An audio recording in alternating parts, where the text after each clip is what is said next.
Good morning students, welcome back to online classes class 7 subject Sanskrit. आज हम संस्कृत में पाठ 8 त्रिवर्ण ध्वज पढ़ेंगे। ठीक है, त्रिवर्ण ध्वज किसको बोला है? हमारे तिरंगे झंडे के बारे में बताया है। इस पाठ में क्या होता है कि स्कूल के कुछ विद्यालय के कुछ बच्चे होते हैं जो कि स्वतंत्रता दिवस मनाने के लिए स्कूल जाते हैं और आपस में ये सभी बातें कर रहे होते हैं कि स्वतंत्रता दिवस पर क्या किया जाता है। विद्यालय में तिरंगा झंडा फहराया जाता है। ठीक है ना, तो तिरंगा झंडा जो फहराया जाता है तो उसके बारे में ये बातें करते हैं। ठीक है, केचन बालिकाः काश्चन बालिकाश्च स्वतंत्रता दिवसस्य ध्वजारोहण समारोहे सोत्साह गच्छन्तः परस्परम सलंपन्ति। ठीक है, तो केचन बालिका काश्चन बालिका, कुछ बालक और कुछ बालिकाएं, कुछ लड़के और कुछ लड़कियां स्वतंत्रता दिवस के ध्वजारोहण समारोह में, ठीक है ना, स्वतंत्रता दिवस जब मनाते हैं तो सबसे पहले क्या करते हैं? ध्वजारोहण करते हैं, तिरंगे को फहराते हैं। तो ध्वजारोहण समारोह में उत्साह से, ठीक है, उत्साह से विद्यालय जाते हैं। ठीक है, उत्साह से जाते हुए आपस में परस्परम सलंपन्ति यानी आपस में बातचीत कर रहे होते हैं। ठीक है, उत्साह से विद्यालय जा रहे होते हैं और आपस में बातचीत कर रहे होते हैं। तो देवेश, ठीक है, एक लड़का बोलता है जिसका नाम क्या है? देवेश। देवेश कहता है अद्य स्वतंत्रता दिवस, आज स्वतंत्रता दिवस है। अस्माकं विद्यालय प्राचार्य ध्वजारोहणम करिष्यति। ठीक है ना, आज स्वतंत्रता दिवस है और हमारे विद्यालय के जो प्राचार्य यानी प्रधानाध्यापक जी है, जो वो क्या करेंगे? ध्वजारोहण करेंगे। ठीक है ना, तिरंगे को फहराएंगे। छात्राश्च सांस्कृतिक कार्यक्रमान प्रस्तुतयन्ति, और जो छात्र है वो सांस्कृतिक कार्यक्रम प्रस्तुत करेंगे। ठीक है, अंते च मोदकानी मिलिष्यन्ति, और अंत में मोदकानी यानी लड्डू मिलेंगे। ठीक है, और क्या कहते हैं कि अंत में लड्डू मिलेंगे। डेविड सूचे, ठीक है ना, तो डेविड जो है वो सूची को बोलता है कि सूची जानासी तुम, क्या तुम जानती हो? ठीक है, सूची को क्या बोलता है कि क्या तुम जानती हो? अस्माकं ध्वजः कीदृश, हमारा तिरंगा जो है, हमारा जो झंडा है वो कैसा है? ठीक है ना, तो सूची को क्या पूछता है कि हमारा झंडा कैसा है? सूची है, तो सूची कहती है अस्माकं देशस्य ध्वजः त्रिवर्ण इति। ठीक है, हमारे देश का जो झंडा है, ठीक है, अस्माकं यानी हमारा, हमारे देश का, देशस्य यानी देश का जो ध्वज है, जो झंडा है वह त्रिवर्ण यानी तिरंगा है। ठीक है ना, 3 रंगों से बना हुआ है हमारे भारत देश का जो झंडा है। 3 रंग कौन कौन से है? केसरिया रंग, ठीक है, फिर सफेद और फिर हरा रंग। तो 3 रंगों से बना है, इसलिए इसको क्या कहते हैं? तिरंगा कहते हैं। सलीमः रुचे अयम त्रिवर्ण कथम, ठीक है ना, तो सलीम क्या कहता है? रुचि, यह तिरंगा कैसे है? इसको तिरंगा क्यों कहा जाता है, कैसे कहा जाता है? रुचि अस्मिन् ध्वजे त्रयवर्णा सन्ति अतः त्रिवर्ण। ठीक है, तो रुचि क्या कहती है कि इसमें 3 रंग है, 3 वर्ण यानी 3 रंग है, इसलिए इसको तिरंगा कहते हैं। किम त्वम एषताम वर्णानाम नामानि जानासि, ठीक है ना, क्या तुम इन रंगों के नाम जानते हो? तो रुचि क्या कहती है कि क्या तुम इन रंगों के नाम जानते हो? ठीक है, तो राष्ट्रीय ध्वजे कति वर्णा सन्ति, राष्ट्रीय ध्वज में कितने रंग होते हैं? त्रिवर्णा, ठीक है ना, त्रय। राष्ट्रीय ध्वजे कति वर्णा सन्ति, राष्ट्रीय ध्वज में कितने वर्ण यानी रंग होते हैं? कितने रंग होते हैं? तो उत्तर क्या है? त्रय यानी 3 रंग होते हैं। ठीक है, त्रिवर्णः ध्वजः कस्य राष्ट्रस्य ध्वजः अस्ति, तिरंगा झंडा जो है वह किस राष्ट्र का, किस देश का झंडा है? तो अस्माकं देशस्य यानी हमारे देश का ध्वज है, हमारे देश का झंडा है। ठीक है, सलीमः अरे केशर वर्णः श्वेतः हरितः च एते त्रय वर्णा, तो सलीम क्या कहता है कि अरे केशर वर्ण, केशर यानी केसरिया रंग, ठीक है ना, केसर के समान केसरिया रंग, श्वेत रंग यानी सफेद, हरित यानी हरा, ये तीनों तीन रंग है। हमारा जो तिरंगा है वो इन तीन रंगों से बना हुआ है। कौन कौन से रंगों से? केसरिया, सफेद व हरा रंग। देवेश, अस्माकं ध्वजे एते त्रयवर्णा किम सूचयन्ति। ठीक है ना। तो देवेश क्या कहता है, हमारा जो देश का झंडा है, हमारा जो ध्वज है, वह उसकी जो तीनों रंग है वह क्या सूचित करते हैं, क्या बताते हैं? तो सलीम क्या कहता है, शृणो केसर वर्णः शौर्यस्य, श्वेतः सत्यस्य, हरितश्च समृद्धे सूचका संति। ठीक है ना।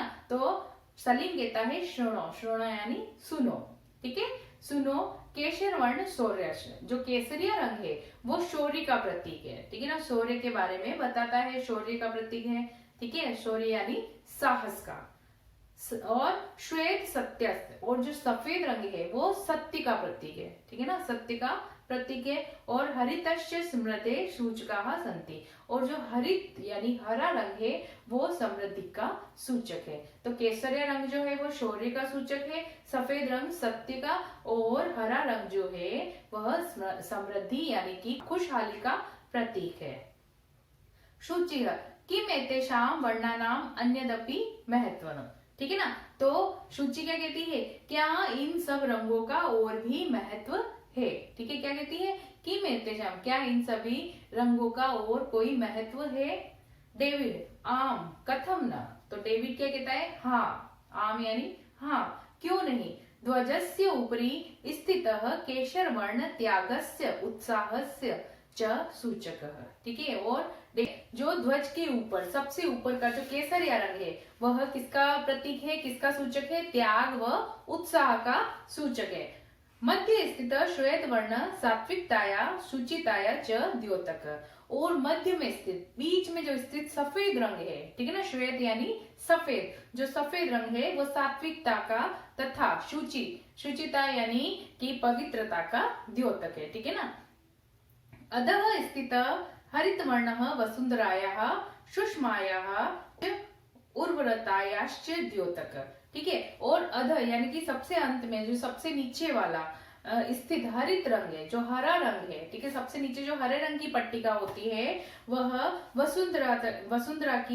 वसुंधरायाः सुषमाया यानी कि वसुंधरा यानी धरती की सुंदरता को दर्शाता है। ठीक है ना, धरती की सुंदरता को, वह उर्वरतायाश्च यानी कि उपजाऊपन को दर्शाता है। धरती के हम जो जमीन है उसकी उपजाऊपन व उसकी सुंदरता को दर्शाता है। शुचि ध्वजस्य मध्ये एकम नील वर्णम चक्रम वर्तते। ठीक है, और क्या कहता है, शुचि ध्वज के मध्य में, ठीक है ना, झंडे के बीच में एक नीले रंग का गोला होता है, चक्र होता है। आम शुचि आम इदम अशोक चक्रम कथ्यते। ठीक है ना, सूची क्या कहती है, हाँ, इसको अशोक चक्र कहते हैं। ठीक है ना, तिरंगे झंडे के बीचों बीच एक गोल चक्र होता है जिसके अंदर 24 तीलियां होती है। इस चक्र को क्या कहते हैं, अशोक चक्र कहते हैं। एतत् प्रगते न्यायश्च च प्रवर्तकम। ठीक है ना, यह प्रगति यानी आगे बढ़ने तथा न्याय यानी कि लोगों के साथ न्याय हो, इसका प्रवर्तक है, इसका प्रवर्तन करता है। सारनाथ अशोक स्तंभः अस्ति। सारनाथे अशोक स्तंभः अस्ति। ठीक है ना, सारनाथ में अशोक स्तंभ है। ठीक है, सारनाथ में एक खंबा है जिसको अशोक स्तंभ कहा जाता है। तस्मात् एव एतत् गृहीतम्, यह जो चक्र है यह उसी सारनाथ के स्तंभ से लिया गया है। प्रणवः अस्मिन् चक्रे चतुर्विंशतिः अराः सन्ति। ठीक है, प्रणव क्या कहता है, इस चक्र में चतुर्विंशति यानी 24 अराः सन्ति, तो 24 जो है तीलियां होती है। ठीक है, इस चक्र में 24 तीलियां होती है। मेरी भारतस्य संविधान सभायां 22 जुलाई 1947 तमे वर्षे समृद्धतया अस्य ध्वजस्य स्वीकरणं जातम्। ठीक है ना,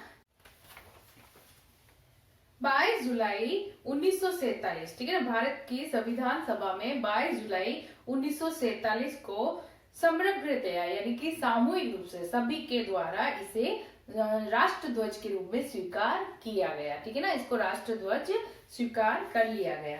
अस्माकं त्रिवर्णः ध्वजः स्वाधीनतया राष्ट्र गौरवस्य च प्रतीक। हमारा जो यह तिरंगा है, ठीक है ना, हमारा तिरंगा झंडा स्वाधीनता व राष्ट्र के गौरव का प्रतीक है। ठीक है, हमारा तिरंगा झंडा जो है हमारे भारत देश की आजादी का, स्वाधीनता का व हमारे राष्ट्र के गौरव का, सम्मान का प्रतीक है।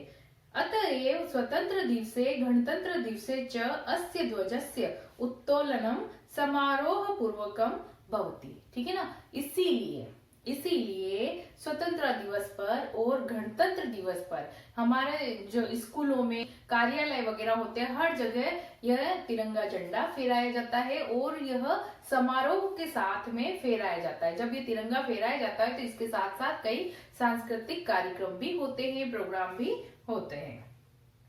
जयतु त्रिवर्णः ध्वजः जयतु भारतम। ठीक है ना, त्रिवर्ण यानी तिरंगे की जय हो, भारत की जय हो। ठीक है, तो बच्चों संस्कृत में आज हमने पाठ 8 त्रिवर्ण ध्वजः पढ़ा। ठीक है, और इसमें हमने हमारे तिरंगे के बारे में पढ़ा कि इसमें जो 3 रंग होते हैं वो 3 रंग किसका सोचेंगे तो सबसे ऊपर केसरी रंग वह वीरता का, त्याग का और उत्साह का प्रतीक है। जो मध्य में सफेद रंग है तो वह सात्विकता का, सरलता का और पवित्रता का प्रतीक है। और सबसे अंत में जो हरा रंग है वह हरा रंग समृद्धि का प्रतीक है। ठीक है ना, और इसके बीच में जो चक्र होता है और जो जिसमें 24 तिलियां है तो वह दिन के 24 घंटे को दर्शाती है। ठीक है, और हमारा जो राष्ट्रीय ध्वज है वह सम्मान, हमारे भारत देश के गौरव का, सम्मान का सूचक है। ठीक है बच्चों, आप भी ये पाठ पढ़िए और इसके शब्दार्थ अपनी कॉपी में कर लीजिए। ठीक है ना, और इसके प्रश्न उत्तर हम अगली कक्षा में करेंगे। ठीक है।